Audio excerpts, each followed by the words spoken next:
یہ جو intra party election میں فیصلہ کیا گیا ہے کہ بیرسٹر گوہر کو قائم مقام چیئرمین بنایا گیا، گو کہ وہ چیئرمین ہی ہوں گے کہ کانسٹیٹیوشن میں کوئی قائم مقام چیئرمین کا عہدہ تو ہے نہیں، تو کیا صرف عمران خان دلوں کے ہی چیئرمین رہیں گے؟ کیا کہتے ہیں؟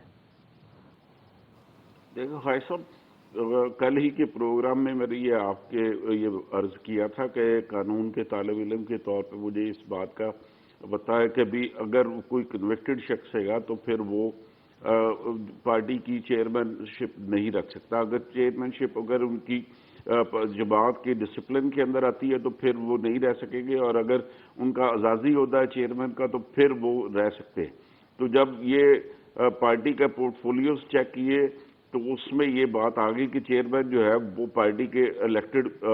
ممبر کے طور پہ ہوگا. تو اس کے بعد سے پھر یہ بات کلیئر ہو گئی تھی، اور کل ہی میں نے یہ آپ کے پروگرام میں عرض کیا تھا کہ خان صاحب جو ہے وہ اب پارٹی کا چیئرمین نہیں رہ سکتے، ان کو کوئی دوسرا بندہ جو ہے وہ نومینیٹ کرنا پڑے گا. تو ایز پر لا انہوں نے یہ ایکٹ کر دیا، اور اس کی مثال بھی آپ کے سامنے رکھی تھی کہ نواز شریف صاحب کو بھی صدارت چھوڑنا پڑی تھی اور وہ رہبر کے طور پہ آگے تھے. اس کے بعد مریم نواز صاحبہ ان کو بھی کنوکشن ہوئی تھی تو پھر ان کو اسلام آباد ہائی کورٹ سے ہی ریلیف مل سکا تھا. تو یہ اب نہیں لیکن بٹ صاحب اب بیرسٹر علی ظفر کی بات حتمی ہے یا لطیف کھوسہ صاحب کی یا شیر افضل مروت صاحب کی؟ ہم تو اس بات پہ کنفیوز ہیں کہ بات سننی کس کی ہے اور سمجھنی کس کی ہے. جس کو چیئرمین نے اتھارٹی دی تھی اس نے پریس کانفرنس کر کے یہ بات کر دی